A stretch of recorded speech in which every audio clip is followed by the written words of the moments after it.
So this presentation has the following objectives. Number one, to explain what community assessment is and why it matters. Number two, to describe the assessment framework and methods in conducting the community assessment. Number three, summarize baseline community profile needs and assets. So, for instance, you were able to conduct an assessment of a specific community. So the question is, what are you going to do with the data that you have gathered? So in this video, you will be taught on how to summarize the profile of the community or the findings of the assessment. Fourth, present priority issues and root causes.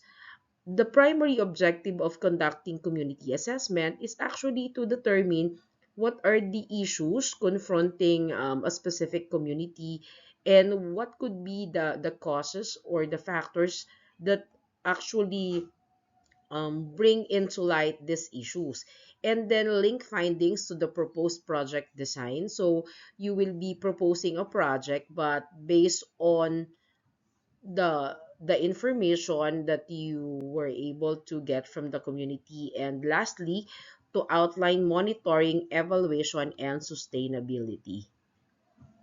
So what do we mean by community assessment?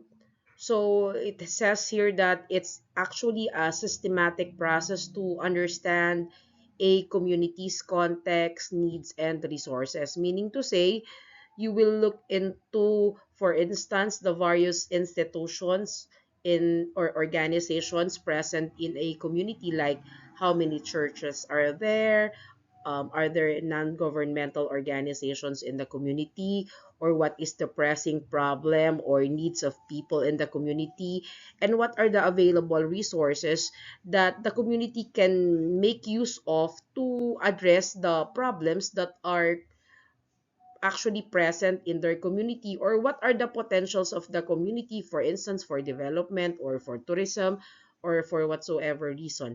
Number two, combine quantitative data and qualitative data. So when you do assessment, you can actually make use of survey, or you can do some focus group discussion, or you can interview community leaders, community residents to generate your data. And then the ultimate goal is to guide evidence-based project planning and decision making.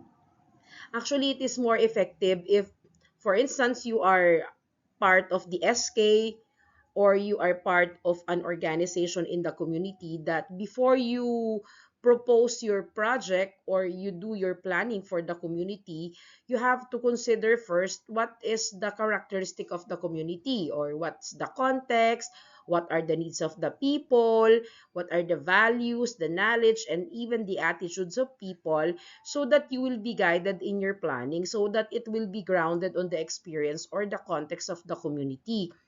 And also, it is assumed that through community assessment, the community leaders or residents of the community will be guided in making informed decisions.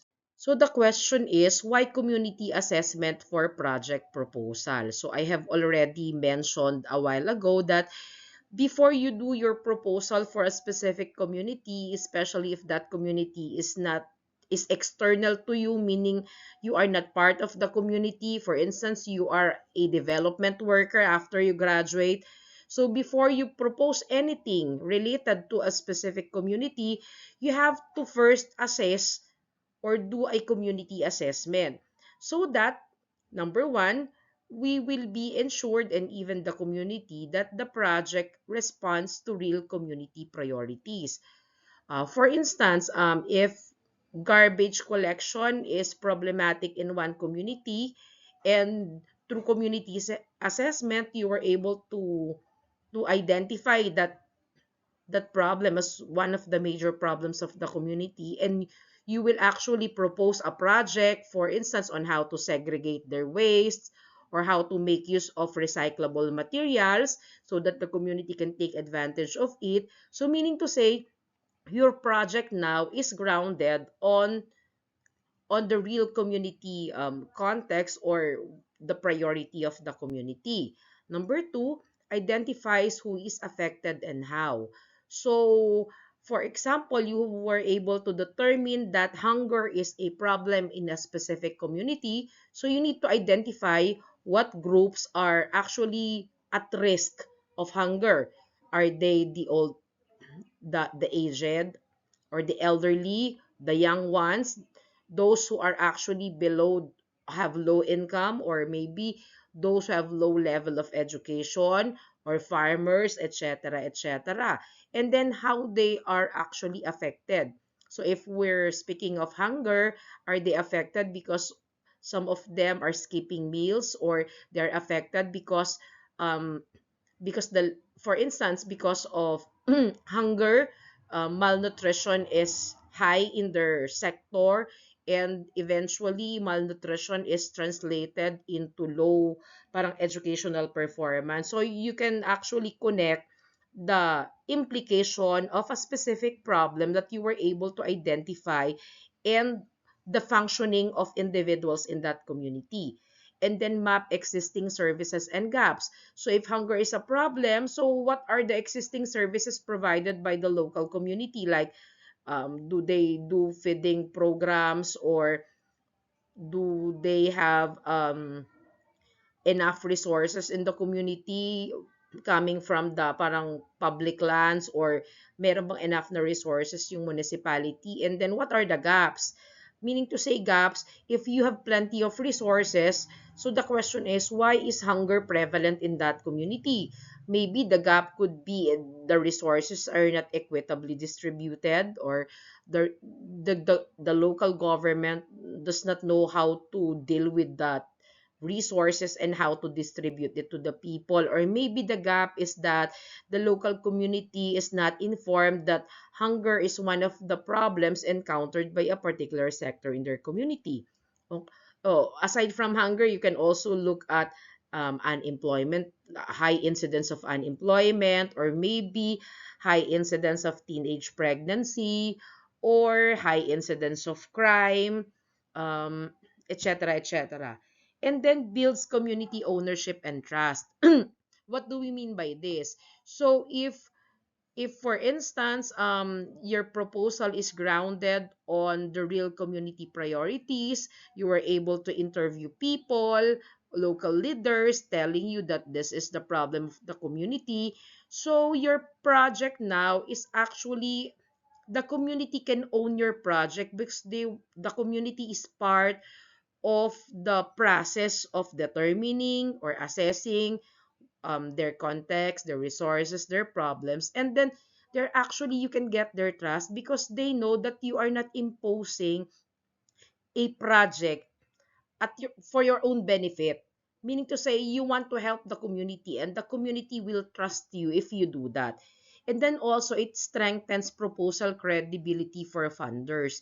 So after you graduate, you want to get funding to help a community, so the funders will more likely give you funding if they know that your study is grounded on the realities in the ground.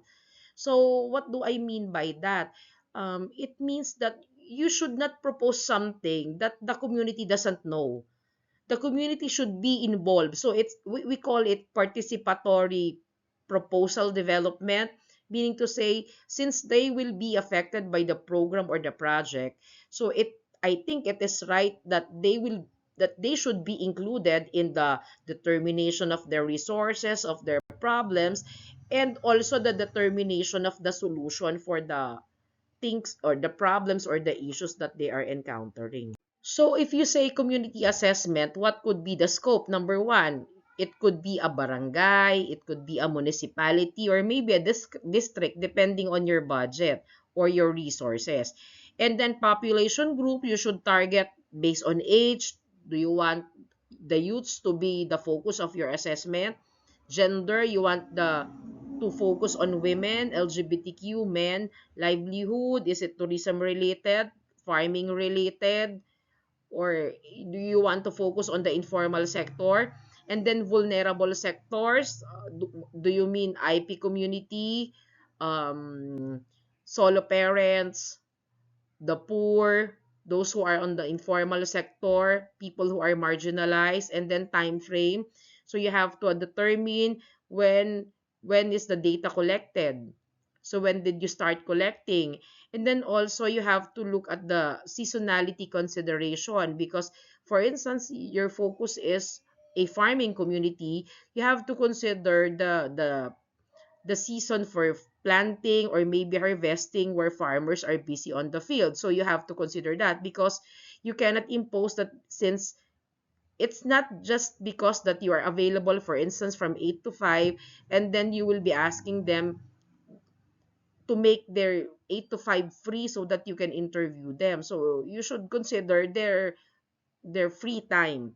And then themes, your theme could be health, it could be mental health or physical health or whatever health related issues.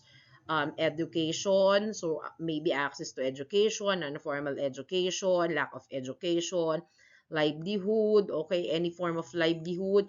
And then environment, maybe their environmental practices, environmental issues, or maybe conservation efforts related to the environment, and also governance. So these are some of the themes, but you can actually expand the themes you want to assess in a particular community.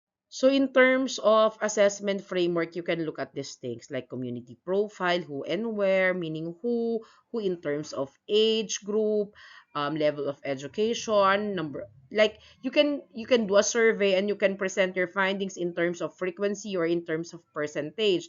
When you say when we speak of where, like you identify in this barangay how many people are considered old, are working, etc., etc. So needs and problems, you can ask them. It could be an open-ended question if you do an interview or a focus group discussion. But if you do a survey, you can actually list down needs and problems, and you may want to ask them to rate these problems, one being the most pressing and 10 the less pressing, and then they will just rank it. And then in terms of assets and capacities, you can ask what are the assets of the community, like how many businesses are there, how many schools, churches, do you have how many doctors, how many nurses, something like that, and what's working, what's available.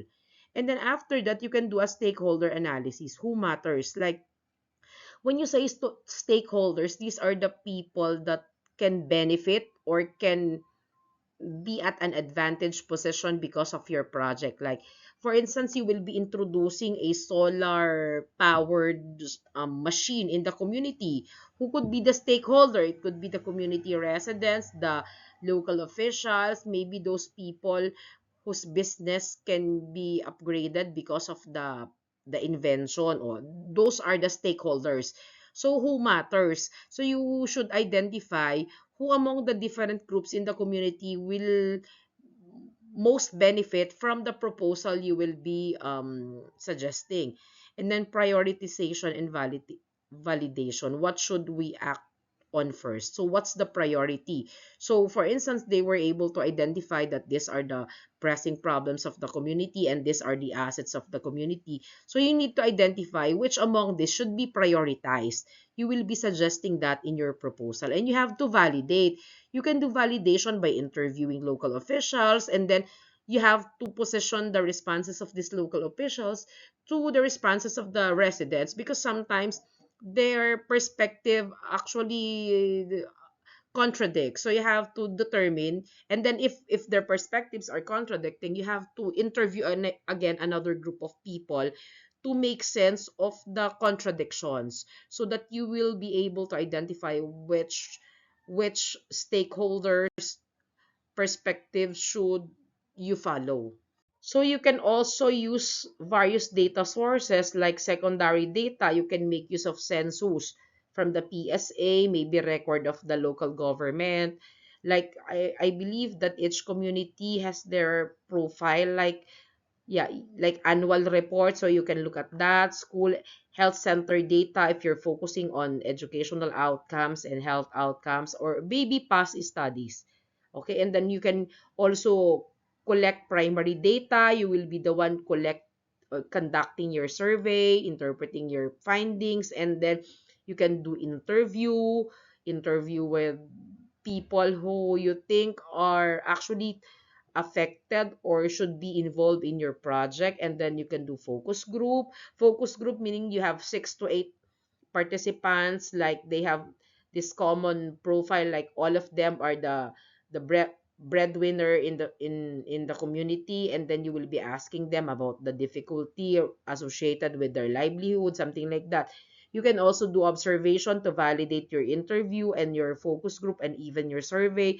And then you can do mapping session, like you help the community map the location of the various resources in the community, or maybe map which part of the community the high incidence, for instance, of teenage pregnancy is prevalent, or in which part of the community is flooding more prone, parang flooding is more prevalent, something like that. And then you can do participatory inputs. You can do community meeting to validate your interview. You can do workshop and then validation forum. So, what are the various primary data collection methods? Number one, you can do household or participant survey. So, if you are familiar with the national census, di ba there are actually parang researchers commissioned by the Philippine Statistics Authority. They go to from one household to another, then they ask questions, and then after that you quantify, for instance, the prevalence of a disease, of a problem, and then ask the attitude of people about, for instance, atheism, or ask the attitude of people about mental health or anxiety, or maybe services that are available in the community. And then after that, you can do your graphs or your tables to present your data. So that one is actually you are generating quantitative data.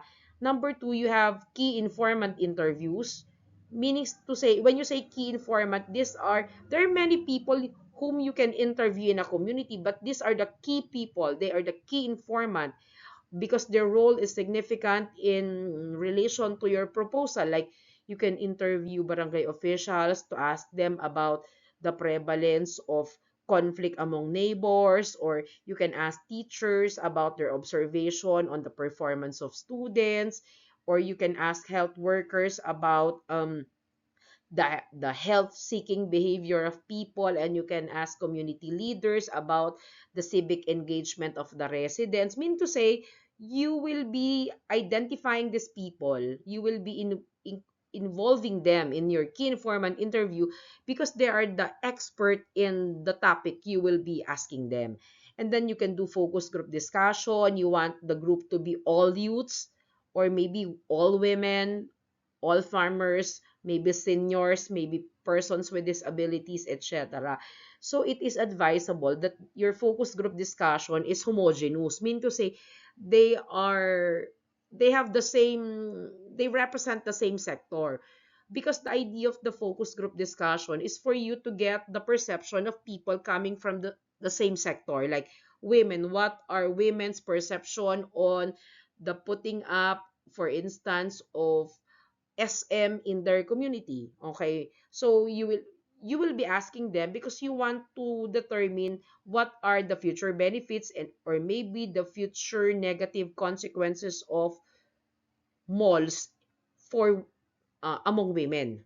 Okay, and then transect walk and observation. So you can do some, when you say walk, you just walk around, but make sure that you are not disturbing the daily activities in the community. So it would be better if you do this observation that one of your members is actually a resident of that community.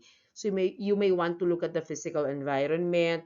Are there trees in the community, like the natural resources you want to identify, and you come up with a map so that you can plot actually where can you see the forested area in the community, where can you see the landfill if there's a landfill in the community, something like that. And then resources in terms maybe of government offices, where are they located, or risk, meaning to say in which area in your community is it risky to walk at night, or risky because there is high incidence of criminality.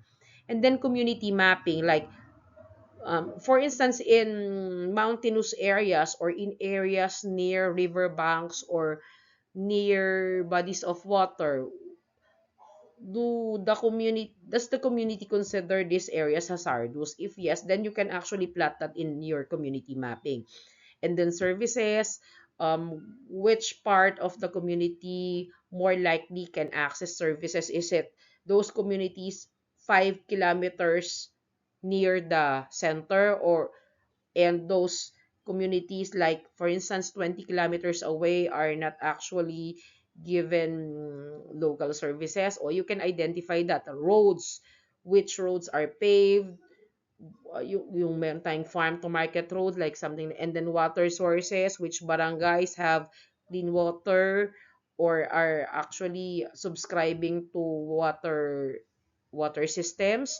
And then are there facilities in your community? You can actually do a community mapping together with community residents. And so this part deals with the generation of quantitative data. This is related to survey. So we have here sampling and participants. When we speak of sampling, it actually answers the question, who will be included and excluded in the study? Is your study, for instance, you want to determine the perception of people for the upcoming presidential election? So the question is, are all residents of the community potential respondent? So you have to actually qualify. Like, you have to identify who will answer and who will not answer. Okay, so you can actually determine your target sample size and rationale. Like, your sample size, is it only 30? If it's 30 in a population of 1,000, what's the logic? And how systematic is your method to ensure that your 30 participants will represent the 1,000 residents in the community? So you have to be wary about that. But the minimum sample size is 30 respondents. But as you move closer to the total population, your survey result is actually more reliable, more realistic. Like for instance, there are 200 residents in the community, and your respondents is 190, and compared to another one whose respondent is only 30, I think the 190 respondent is more the findings is more reliable compared to the 30. However, it doesn't mean to say that because you only have 30 respondents, your findings is not reliable. So if you make use of statistical methods, like you do the like random sampling, then your 30 is as reliable as the 190. How to do that? You can do it by using the systematic random sampling. For instance, there are 200 residents. So you make like parang meron kang fishbowl. So you write the name of all the residents, and then randomly you pick 30. Okay, if you pick that, so that's the idea of systematic random sampling, meaning to say you will not favor someone because that someone is related to you. So you will give the questionnaire to that. If you do that, it's convenient sampling. And convenient sampling is not as reliable as a survey that is conducted using systematic random sampling. And then you have here inclusion criteria. You can actually identify, will you include all the residents or those residents who stay in the community is 6 months minimum? Or you want the inclusion criteria to be only those who have resided in that community for at least 2 years will be included in the survey. So that's your inclusion criteria. Meaning to say you are limiting people who can be part of your study. And then stratification by purok, zone, or sector. Like when you say stratification, like your stratification could be based on the type of their house. Like in every purok, you will only be surveying, or yeah, 10 people. Okay, and if you want it to be stratified, like to represent the different classes, you can do 3, 3, 4. Like, what do you mean by that? 3 with big houses, and then 3 with concrete houses but not as big as those first category. And then lastly, yung mga parang barong-barong, 4. So 334, meaning to say, in your survey, you include those who may be lower class, middle class, and upper class. Or stratification by purok, you can actually, if your focus is education, you can you can also do 334, like 3 with college degrees, 3 with high school diplomas, and 4 with elementary education or lesser level of education, ganon. And then ensuring representation of vulnerable groups, because these vulnerable groups will more likely be affected by your project, so you might as well want to include them, so to give them voice, because since they are vulnerable and marginalized, majority of the projects conducted in the community, they are voiceless, they are not included, so you might as well want to include them. And then consent process and protection, meaning to say, if whatever research you do in a community, you have to ask their consent, meaning to say their permission. If they say that I'm sorry, I don't want to participate in your survey because I'm busy, then so be it. Okay? You exclude them. So dapat yan, freely.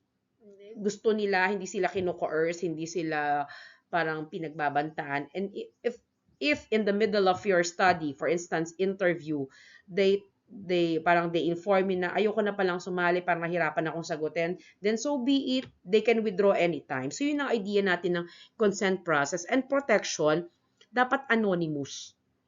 Kasi because if for instance, if your study is quite sensitive because it deals with problems, issues in the community, and your local officials or leaders are quite sensitive about these issues because are actually they believe that these issues reflects of their leadership style, then dapat protektahan natin, dapat anonymous. You should not let, for instance, the leaders know that these community residents have identified na ito yung mga problema na na-encounter nila sa community. Parang ganon. Yun yung sinasabi natin dito.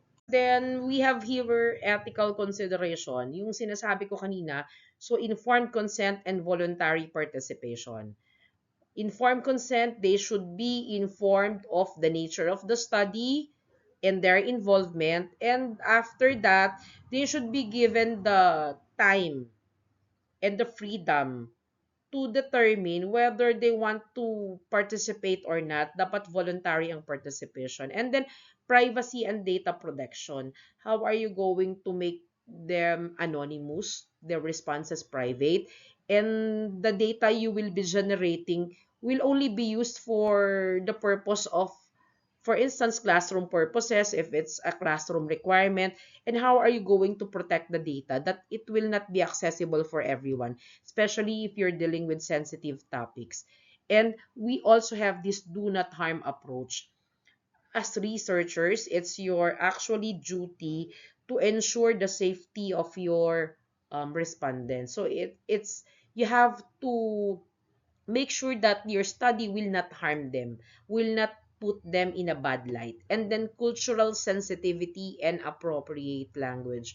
So you respect their culture. If you do FGD, and the way they speak, for instance, may not be as fluent as the way you do. So you should be more sensitive.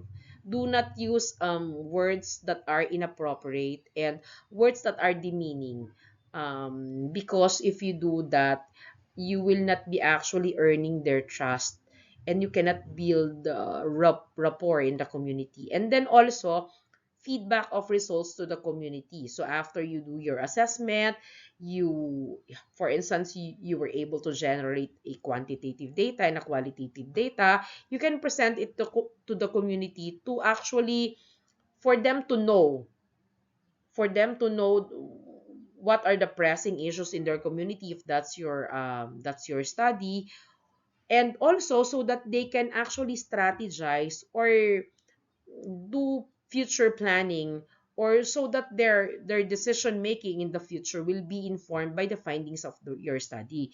This is also for the community not to feel that they are being used, because sometimes researchers go to the field, to communities, and then they get data, and the community felt like parang ginamit lang kami. So we have to actually try to yung iwasan natin yung ganong mga senaryo. Kailangan ma-feel ng community na okay, these people who are doing their research has actually helped the community in determining these things na hindi namin makita because the community is not that capacitated to conduct research. So, mas capacitated kayo. So, anong mga instruments na pwedeng gamitan? So, you have survey questionnaire, interview, and FGD guides, which your mentor should first check before you go to the community and administer this questionnaires or these guides. And then you can do observation checklist. Okay, so you have a notebook, you list down what you observe. And I I also suggest that if you go to a community that is kind of poor o kaya naman hindi masyadong techy yung mga tao, instead of bringing your iPad or your tablets with you, I strongly suggest that you bring your notebook and pen. Kasi parang medyo it's distracting sometimes that you are flaunting the gadgets you own, tas you do a research on poverty. So parang medyo baka hindi tayo sensitive on that part.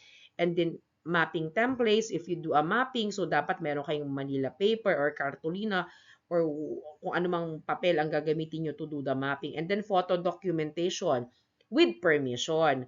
So parang it's also our duty even if we are doing yung photography sa public space. Pero kasi kung community yan, especially kung pinipicturean natin yung mga tao o yung mga bahay nila, we have to ask or to secure their permission first. Kasi parang ano siya, unethical pag hindi natin ginawa. So in terms of community profile, ito yung example content. Una, demographics. So any community profiling should include these variables. Una, population size. How big is that population? How many residents are there? So you can make use of the LGU record or the barangay record to answer this item. Okay. Or if you will do your survey and not all of the residents of the community will be included. So what's the size of the population in terms of your survey? You can also limit that. In terms of your like criteria, like those who lived in the community for a minimum of 2 years will only be included. So in your population size, you can indicate that. Age structure, like how many are adolescents, adults, mga elderly, mga ganon. And then poverty levels, you can make use of yung mga income bracket ng, I think, ewan ko ba kung PSA yon, like how can you determine yung poor, ano yung kanilang income bracket. So pwedeng ganun yon. So to determine sino yung living below the poverty line and above the poverty line.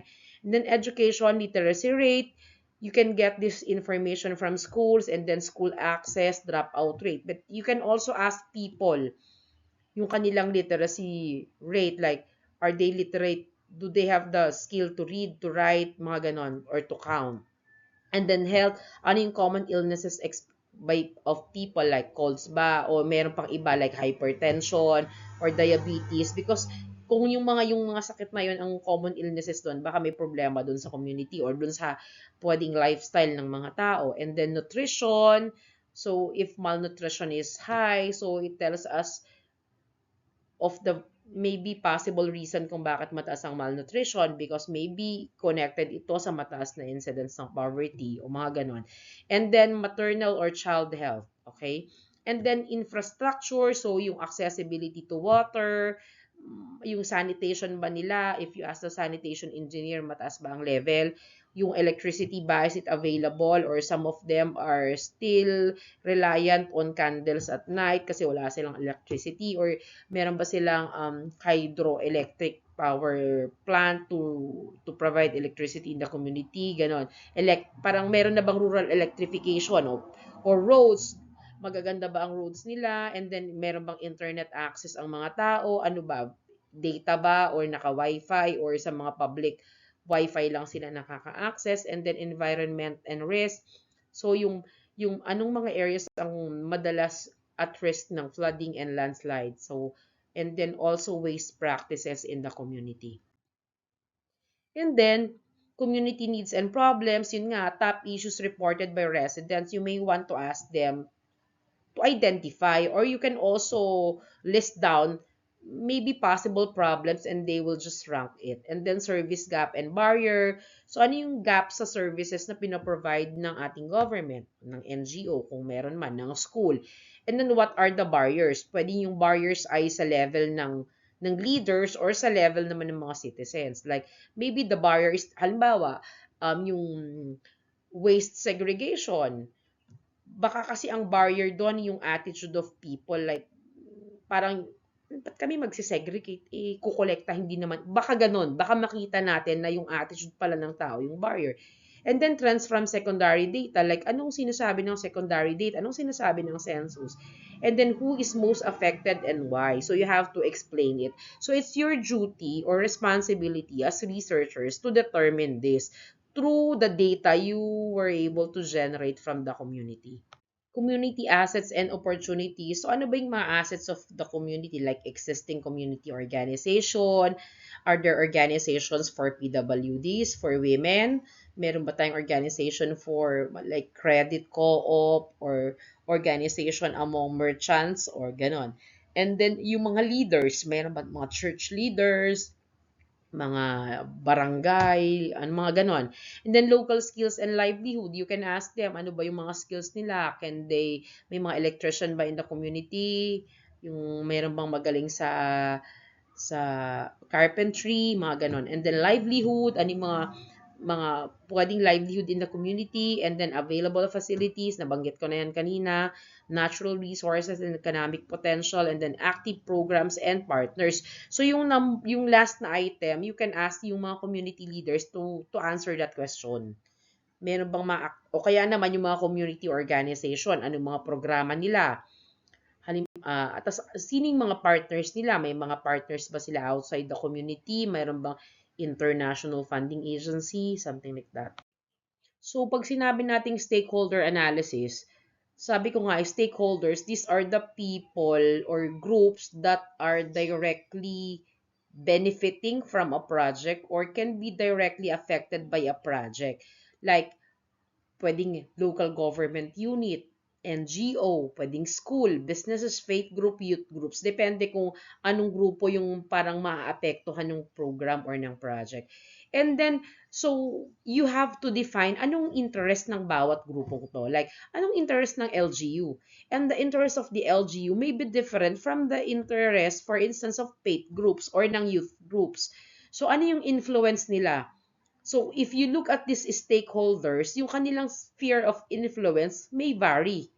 Pwedeng ang for instance dyan, yung youth groups ang pinaka less influential because pwedeng wala naman silang political power. And then, ano yung contributions nila? So, pwede dito ang may pinakamataas na contribution ay pwedeng NGO or businesses. And then, ano yung potential role nila during project implementation? Halimbawa, yung project ninyo ay tree planting. Which among these stakeholders ang may potential na role? Is it the LGU, the NGO, businesses, youth, schools? So you have to identify that. So in terms of problem prioritization, so ano ba yung kailangan i-prioritize among the problems enumerated by community residents? So you have to look at criteria. Una, magnitude, gaano kalaki yung itong problemang ito.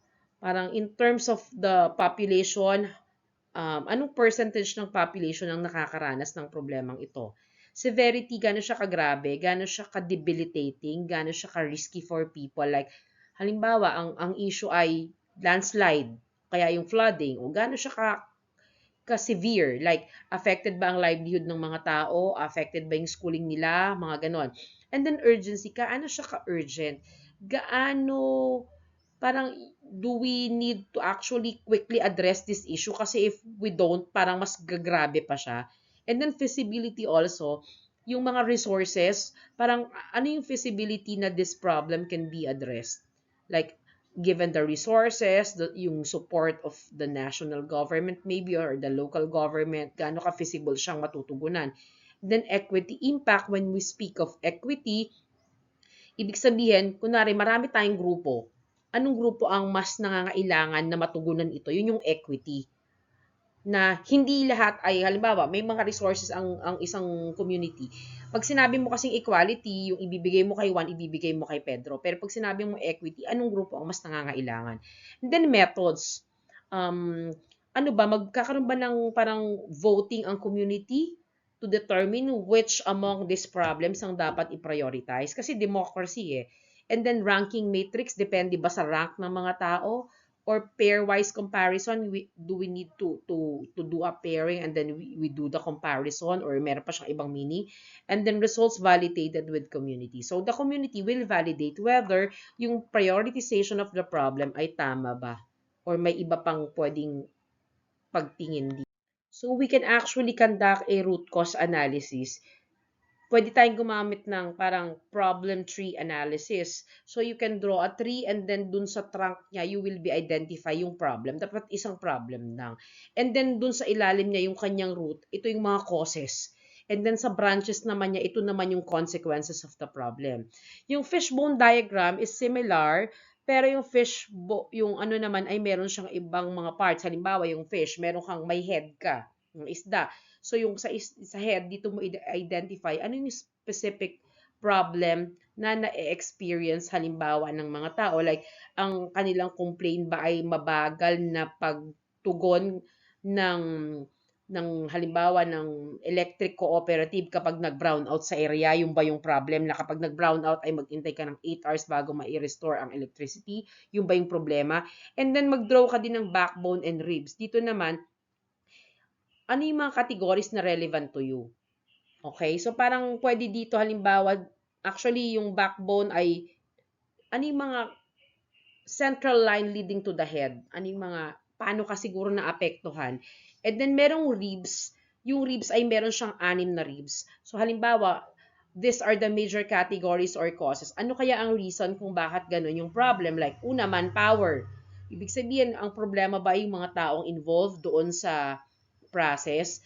Or ito ba ay connected dun sa procedure, like ang bagal ng pagtugon, o yung mga rules or ways of working, like wala naman silang protocol that pag nag-brown out sa isang area, dapat in 30 minutes time ay marespondihan ito, mga ganon.